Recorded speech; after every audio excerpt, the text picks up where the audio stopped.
வணக்கம் மக்களே. பொதுவாக அது ஹாலிவுட்டாக இருக்கட்டும், பாலிவுட்டாக இருக்கட்டும், டோலிவுட்டாக இருக்கட்டும், யாருக்காவது ஒருத்தவங்களுக்கு ஃபேனாக இருந்தாங்கன்னா அதுக்கான ரீசன் ஒன்று அவங்களுடைய ட்ரெஸ்ஸிங் சென்ஸ் இருக்கணும், அவங்க மேனரிசமாக இருக்கணும், இல்லை அவங்க ஹேர் ஸ்டைல் இருக்கணும், இல்லை அவங்க பேசுகிற டைலாக் இருக்கணும். நான் ஃபேனான எங்கள் தலை லெஜெண்ட் டி ராஜேந்தர் சாருடைய ஃபேனாக இருந்தேன்னா அவருடைய தமிழ் உச்சரிப்பு, அவருடைய தமிழ் வார்த்தைகள், கவிதைகள், அதுலேருந்து தான் நான் ஃபேனானேன். அது மட்டும் இல்லாமல் இன்னி வரைக்கும் ரியல் லைஃப்பில் மது பழக்கம் இல்லாமல், புகைப்பழக்கம் இல்லாமல், மனைவியை தவிர வேறு எந்த பெண்களையும் தொடாத அந்த பழக்க வழக்கத்தை பின்பற்றி வர்றாரு.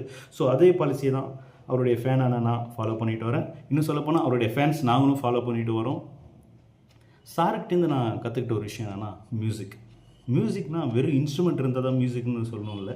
உங்கள் கையில் இன்ஸ்ட்ருமெண்ட்டே இல்லைனாலும் அவருக்கு அவருடைய தோள்பட்டையே போதும். நீங்களே யூடியூப்பில் பார்த்துருப்பீங்க, வாசிப்பார். டேபிள் இருந்தால் டேபிளில் வாசிப்பார். என்ன கையில் கிடைக்குதோ, குச்சி இல்லைனாலும் ஒரு ஜாமெண்ட்ரி பாக்ஸில் எப்படி அவர் வாசிக்கிற மாரி மியூசிக் பார்த்தா வெறும் அந்த வைப்ரேஷன் வந்து ஹம்மிங் சவுண்ட்லேயே ஒரு எப்படி ப்ளே பண்ணலான்றதை நான் சாரை பார்த்து தான் தெரிஞ்சுக்கிட்டேன்.